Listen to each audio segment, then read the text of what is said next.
WYFF News 4 at 6. Not one, but now we have two tornado watch boxes out along the Mississippi River Valley issued from the Storm Prediction Center. This is the same storm system that's on the way for us. Will we see any severe weather before it gets here? I'll have an answer for you coming up in a few minutes.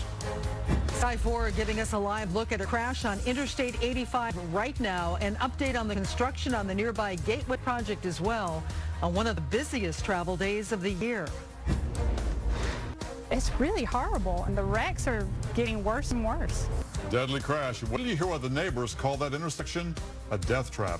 And vandalism at one of the most iconic sites in Greenville County. A woman jogging along the Swamp Rabbit Trail attacked in broad daylight. This is what the Greenville police tell us. And right now they tell us they are searching for the man who robbed her at gunpoint and actually hit her with the gun. Madeline Hackett joins us live from along the trail where it happened. Madeline. The woman was jogging along. And police say the woman was jogging along this section of the Swamp Rabbit Trail just behind the Kane Halter YMCA when a man they described as an African-American male with shaggy hair and a red bandana over his face came up from behind her and attacked her. According to police, this all happened shortly after 2:30 yesterday afternoon. Police say the suspect, who's described between 20 to 30 years old, came up from behind the woman with a gun and hit her on the head with it. He then stole her phone, which had credit cards and cash in her phone case, and ran off. Definitely will be more aware of my surroundings just as I walk. Maybe not really ever walking alone again, but always calling a friend to come with. Police say that the woman was taken to a nearby hospital. She's since been released and is expected to be okay, just understandably very shaken up. They also say that they've increased their presence out here and are asking for anyone with information to come forward with it. Lastly, if you are out on the trail, hopefully not at this time, but just to really be aware, run with a partner or a dog. Don't listen to loud music and just be very, very aware of your surroundings. We'll have more on tips coming up on News 4 at 11. For now, we are live in Greenville County. Madeline Hackett, WYFF News 4. Madeline, thank you. Now to a look at our Thanksgiving week forecast. Here he is, Chief Meteorologist John Sessions. John, how about one last first forecast? This is the last one, folks, for you. Then he laughs. Then he laughs. Many Out loud. many fun times. Many. I can't believe Thanksgiving's right around the corner, and I still can't believe this is my last weathercast. Yeah. This is it. With my two favorite anchors. All right, let's take a look at the temperatures out there right now. As you can see, and of course, Nigel and Gabrielle are going to get mad, Yeah, and so the man. no, you say that to everybody, John, you know. I just opened up an ugly can of worms there. I'm sorry about that. All right, look at these temperatures, 50s and 60s. Not too bad on this Tuesday evening. Clouds will be on the increase, but if you're heading out this evening, if you have any plans outside, at least you don't have to worry about any type of precipitation because it's just going to be clouds. The rain's going to hold off. This is at 11:30 tonight. It won't be until late tonight, early tomorrow morning when the rain starts to spread in from the west and from the northwest. This is 8 o'clock tomorrow morning, so it looks like I-85 corridor northbound. Best chance of rain. Scattered showers will come in at 1 o'clock in the afternoon. Leftover I-85 southbound, and then increasing sunshine from northwest to southeast across the area. Overall, not too shabby, as you can see. So increasing clouds. Actually, the clouds will thicken as we go through the night tonight. Otherwise, temperatures look like this in the 40s, and then for the mountains, also rain likely, but not until late tonight. John, let's talk about that mountain snow right now. We've got here. Let's take you to Sunday here. We've got the mountain snow meter on the move right now as we go into that overnight area. Travel plans, if you're going that way during the overnight hours, the meter is now in the medium category. Snow could accumulate, especially on that Tennessee border side of things, and here's the way things will unfold here. We're expecting about 1 to 2 inches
Dial all 2s.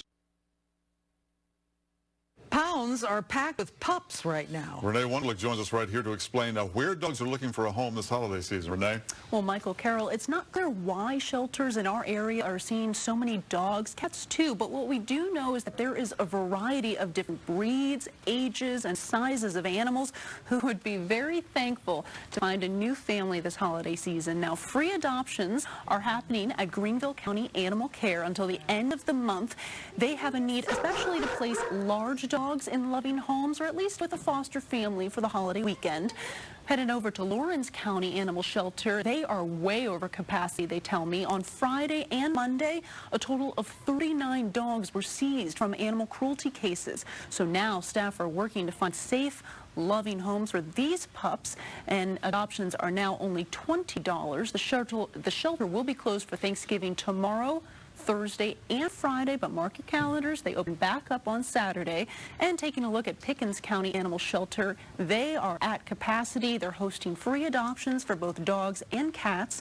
Right now, they tell me there are 50 dogs that need a forever home. They also have 60 cats, most of which they say are ready to be adopted. Some are kittens, so they're not quite ready, but they will be soon.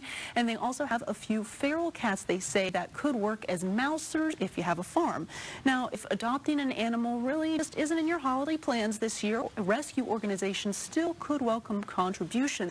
Upstate groups like Clemson Paw Partners use donations that they welcome them. They use that money to help injured dogs get the medical care that they need. Back to you.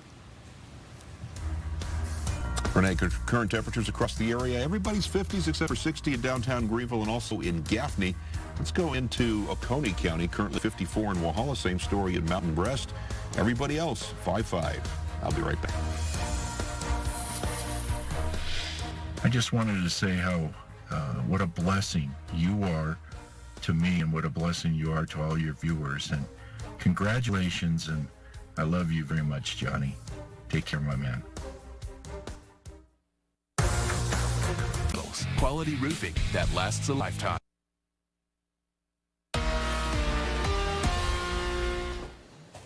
All right, our official high today was 65 degrees at the GSP International Airport. I think it's starting to finally start to sink in that this is actually going to be my last weathercast of 40 years in broadcasting. Again, I started when I was 10 years old. And if you believe that, I got beachfront property that I'd like to sell you in Simpsonville. 35 the low this morning. Just a nice Tuesday afternoon, to say the least, out there right now.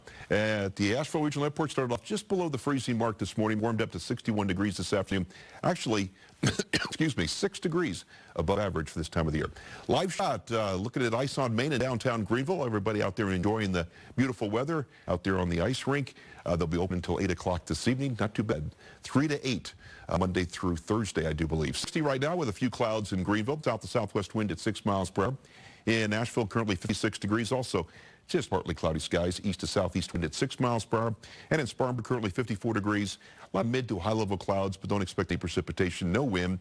No wind also in Anderson. Excuse me. Current temperature 56 degrees. So cooling down, but a very slow process because the clouds are actually capping some warmth that we have out there. Here's our storm system. Now we have 2 tornado watch boxes which continue in parts of Arkansas and also in Louisiana, all the way up into south central part of Missouri.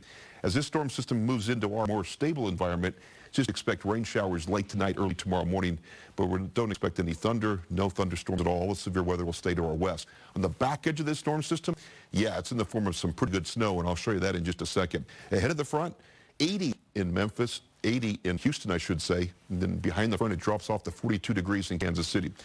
Denver had about 5 to 10 plus inches of snow in downtown Denver, but just northwest of Boulder, Colorado, 30 inches of snow from this snowstorm, and now it's moving into Nebraska, northwestern part of Iowa, and heading toward Minneapolis, where Minneapolis winter storm warning, they could see 6 to 12 plus inches of snow overnight tonight and during the day tomorrow, along with 40-mile-per-hour wind gust. 35 in Memphis with cloudy in Minneapolis with cloudy skies. Denver's 19 degrees, so that snow is not melting, it's not going anywhere. They'll be in single digits for lows tonight. Tapering off, just some snow showers early this evening for Denver, but the snowstorm heads up there.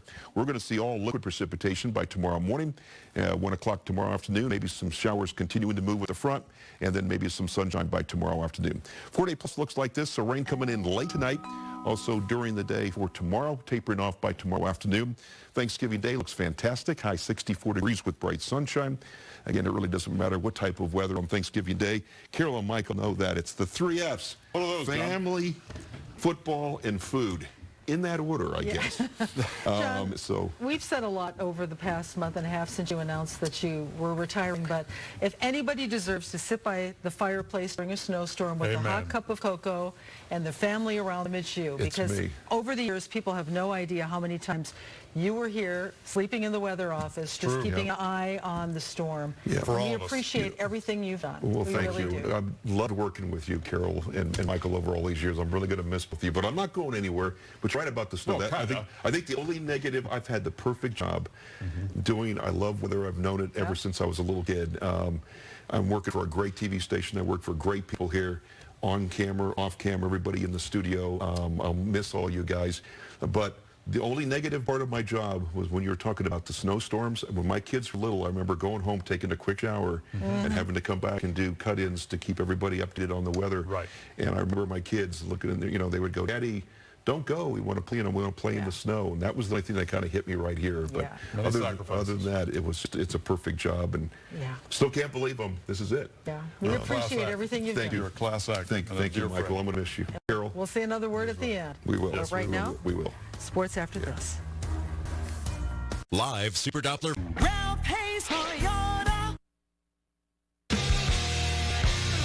This decade, the Palmetto Bowl has been nothing but lopsided. After 5 straight USC wins, Clemson's returned the favor with 5 of their own. But as the Tigers try for their longest win streak in the rivalry in 80 years, this week has instead been inflamed, intentional or otherwise, by talk of pregame tradition. Voice of the Gamecocks, Todd Ellis' suggestion that Clemson's Walk of Champions helps incite USC fans didn't sit well with Dabo Swinney. It's just ridiculous. It's not any type of taunting. It's a unity thing for our team, and I don't think anybody should be distracted by how a team warms up. You know, bottom line is, you can yell and scream and holler. I think that's just part of it. But when you start throwing things at people, it's all fun and games till somebody gets their eye knocked out. And it's not. Listen, I know a bunch of great South Carolina people. It's not representative of who they are. It's just a few people. But to suggest that it could be okay because of something that a team's doing it, I mean, that's ridiculous. But there's right and there's wrong. And we shouldn't lose perspective because of our passion for a game. After the Walk of Champions, there will, of course, still be a game to be played. It's a rivalry game, but for all intents and purposes for Clemson, it's also a playoff game, and Tigers certainly aren't losing sight of that. In Clemson, Mark Whiteman, WYFF News 4 Sports. When Clemson and South Carolina face off on Saturday, one player will be facing his former team. Running back Tavian Feaster scored a touchdown for Clemson in last year's Palmetto Bowl. This year, he'll be suiting up for the Gamecocks.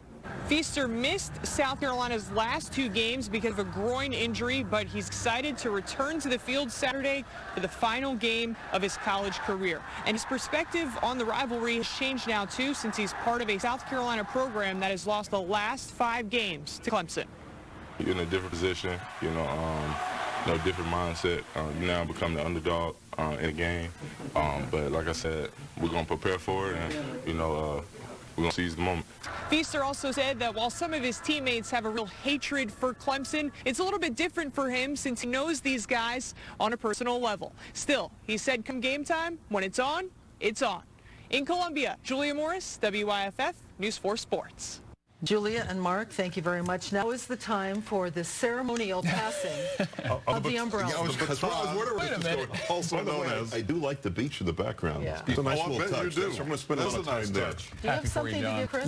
No, normally you pass the baton. I don't have a baton, but it's very similar to it. This is John Knows Weather umbrella. Pass that over to Chris. Step right out of the way. Chief Justice, starting in just a matter of seconds. That's an honor. Thank you. Official. You're quite welcome. Well deserved. And I want to thank everybody out there for watching over all these years. And I've met so many wonderful folks out there when I'm on the road at different festivals, also at church groups, schools. 28 years. Some people have grown up with me. Yeah, they have. I can imagine that. But and some of us have grown old with you. Yes, we have. Oh, my gosh. Thank you for everything you've done. And I guess the question now is, can we call you Chief Justice? I guess it's time. Right, John? Yeah, I guess I've been plugging away. Happy retirement, John. Bye, Thanks everybody. for watching. Good night. WYFF News for Sports is sponsored by Fairway Ford. Always low prices and always open at fairwayford.com. Choose a new 20